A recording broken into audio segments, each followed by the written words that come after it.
A única dúvida que eu tenho aí nesse papo todo é o controle da natalidade, porque é uma faca de dois gumes. Nós estamos falando com ética e com acompanhamento. É, mas a ética também é uma faca de dois gumes. Tem gente que já foram feitas coisas terríveis em nome da ética, na verdade. Agora, nós estamos falando... Tem coisas que são indiscutíveis, o negócio de célula-tronco, o negócio com ética também. Do homossexualismo.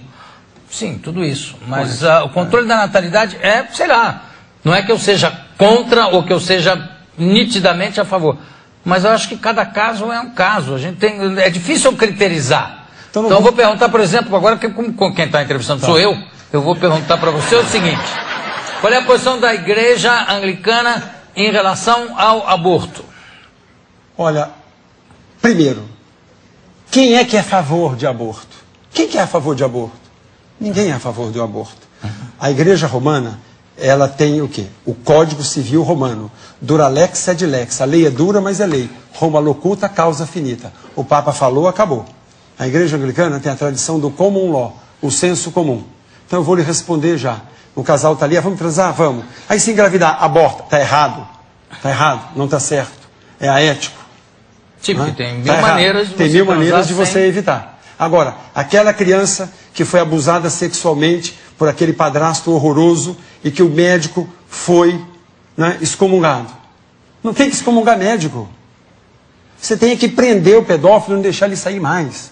O problema está no pedófilo, não está no médico. Eu fui e sou a favor, naquele caso, do aborto daquela criança. Sim, cada caso é um caso. Cada caso é um caso e você vai analisar caso por caso. Porque quando você chega e generaliza, por exemplo, quando eu estou lá na creche... Aí você tem que criterizar, aí fica difícil de criterizar onde é que nasce, quando é que começa a vida, quando é que não começa. Não. Porque aí tem gente que começa a criterizar, por exemplo, no radicalismo oposto, já teve caso de criterizar, de dizer assim, não, judeu é sub-humano, vamos matar os judeus. Então eu acho que essas generalizações são sempre perigosas. Mas as pessoas generalizam, como por exemplo, muita gente chega para mim e fala, você é da igreja do Henrique VIII? É. Não. Como não? O Henrique VIII é que é da igreja. Mas que ele comeu a Catarina, comeu. Mas não deu pro Sebastião. Não deu. Mas peraí, mas por que não é a igreja do Henrique VIII? Qual é o mal de ser da igreja do Henrique VIII? Porque era um poeta, um compositor. E tinha um fogo sexual muito forte. Por que as pessoas não dizem? Mas ele foi fundador da igreja. Por que as pessoas não dizem assim, puxa, que legal que você é da igreja do William Shakespeare, que se ele fosse da romana, ele não poderia escrever naquela época, e você sabe disso. Mas aí já era Elizabeth, era filha do Henrique VIII. Mas ele podendo dizer que pela primeira vez, olha, eu tive uma aula assim no seminário, e que achei linda, bacana, quando ele falou assim pra gente, olha, o William Shakespeare foi o primeiro a escrever e a dizer, a mulher tem direito também à escolha. Só não tinha direito de entrar no palco, fazendo papel de mulher. Mas o teatro moderno surgiu na igreja, e a igreja anglicana colaborou. Você sabe que os pais da história americana, você tem cada história bonita, Jô, que a gente poderia investir nisso. Mas peraí, reverendo, eu quero voltar ao negócio da fundação. Por que incomoda tanto? Não incomoda. Dizer que foi o Henrique VIII que fez a cisão. Aí sim, aí está correto. E que aí fundou. Ele trouxe de volta a autonomia para a igreja da Inglaterra. Para Church of England. Coisa que grilo de achar que mas foi não é grilo nenhum. ele... Não é grilo nenhum, porque se você estivesse lá, você não teria o celibato opcional, você não poderia ter... Mas você concorda que na época os critérios eram muito diferentes? Quer dizer, o fato dele matar a Ana Bolena, dele separar da Catarina, depois dele matar a outra também, na época não tinha o mesmo peso para as pessoas que tem hoje. Eu sei, mas o que acontece... Quer dizer, ele era rei, então ele podia tudo, tirou lá as coisas do bispo, tirou castelo, tirou propriedade, tudo que era contra ele tirou. Mas se ele não tirasse, os outros tiravam dele. Porque a igreja, você há de convir comigo, que naquela época também o Papa não era benevolente. Não, se você fizer um acordo de quem matou Papa mais? Na época era uma maravilha. Quem matou mais?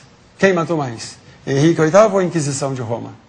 Agora, eu só acho ruim, João, quando as pessoas, você acabou de dizer, o que eu não gosto é quando as pessoas utilizam de uma forma como se fosse pejorativa.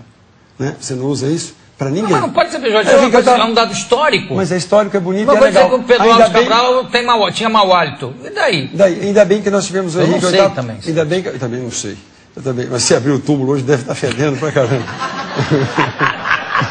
Hoje tem. Hoje tem. Mas, João, eu sou um entrevistado. Pois não.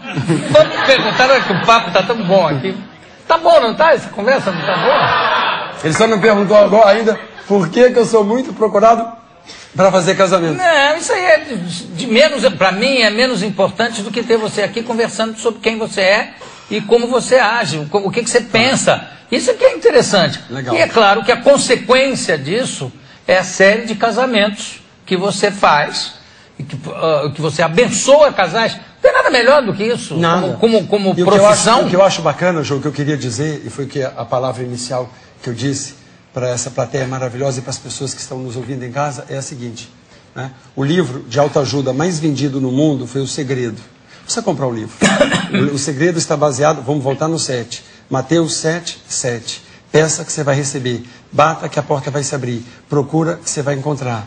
Então, João, o que eu fiz foi o seguinte. Eu fui para uma igreja.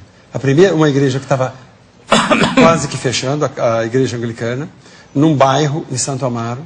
Disputar com as grandes igrejas católicas, que você sabe que não é fácil. Para quem é de São Paulo, se você chegar em São Paulo e falar, Igreja Nossa Senhora do Brasil, sei. Igreja São José, sei. Igreja Nossa Senhora de Fátima, sei. Ainda fiz comercial de graça. Igreja de Santa Rita, deixa eu puxar. Santa Rita, é. Para mim é Sardinha. Santa Rita de casa. Tem duas, tem no Paris, tem outra na Vila Mariana também. Também tem a Catedral Anglicana de São Paulo, no alto da Boa Vista. Onde é que é? Isso que a gente... O jeito mais fácil é entrar no Google e colocar Catedral Anglicana de São Paulo, alto da Boa Vista, perto da Chácara Forte. Olha só, eu estava falando que você abençoa casais, o maior número, o que é maravilhoso. Você sabe que tinha, antigamente, quando tinha um dono de cartório, que se chamava, se eu não me engano, chamava-se Solfieri, e ele casava casais separados. Não tinha plano. Ele dava divórcios quando era proibido.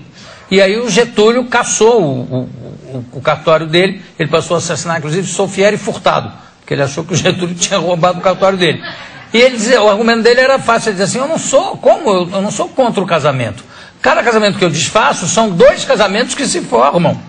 Então, ao contrário, eu estou multiplicando e ainda recebe a taxa, os casamentos. E ainda recebe a taxa do divórcio e a taxa do casamento. Agora, mas a maioria dos meus casamentos não são de divorciados.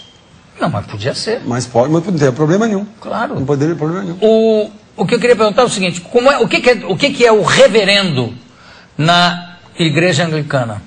É o padre comum ou é um posto acima do padre? Não, é um que tem reverendo na igreja católica também, não tem? O que acontece é o seguinte, eu aprendi isso. É um bispo o reverendo na igreja católica? Não, é bispo mesmo. A hierarquia romana e anglicana é parecida com exceção do Papa.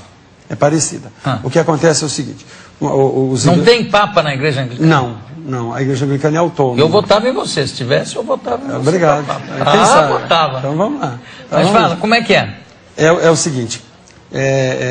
os ingleses me explicando assim, quando os ingleses falam com você, eles falam assim, Father, padre, mas se ele vai falar de você, ele fala, my reverend, não é? Porque senão ele vai falar assim, my father, o seu pai, não, meu pai não, meu priest, confundir por causa não confundir. do padre com mas, como é em espanhol também. No espanhol eu não sei. Padre é padre. Também, então, mi reverendo. Né? Então, quando a igreja veio para o Brasil, e ela foi proibida de usar qualquer coisa que se parecesse com a igreja de Roma, tanto é que na catedral que eu estou agora, que vai fazer 50 anos, eu fui o primeiro a colocar sino. Então os ingleses me falaram, olha, houve um acordo. Era proibido? Proibido ter sino, proibido ser chamado de padre, era proibido celebrar em português. Né? Então eu falei assim, olha, foi feito um acordo. Falei, mas como eu não sou inglês, eu não fiz o acordo. Então eu fui e coloquei o sino. E o negócio do reverendo, quer dizer, o reverendo é um bispo? Não, eu sou um padre, eu sou um sacerdote.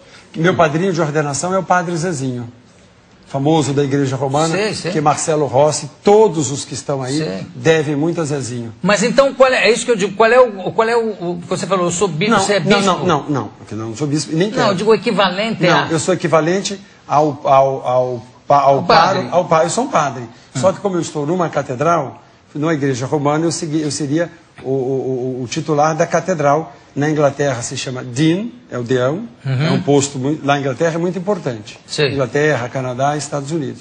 Agora aqui no Brasil nossa igreja é muito pequena, né?